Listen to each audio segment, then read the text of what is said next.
বছরের শুরুতেই মুক্তি পায় ভিকি কৌশলের বিপরীতে রাশমিকা অভিনীত ছাওয়া।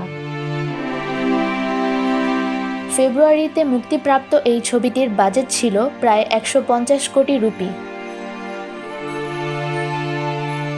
কিন্তু বিশ্বব্যাপী আয় করে চমকে দিয়েছে সবাইকে, প্রায় ৮০৭.৮৮ কোটি রুপি।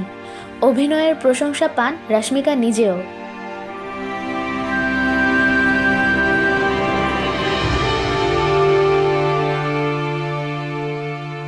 এরপর আসে সিকান্দার, যা মুক্তি পায় ৩০ মার্চ।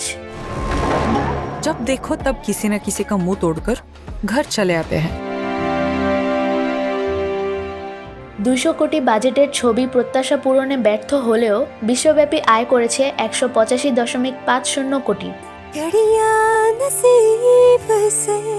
তৃতীয় ছবি কুবেরা মুক্তি পায় ২০ জুন।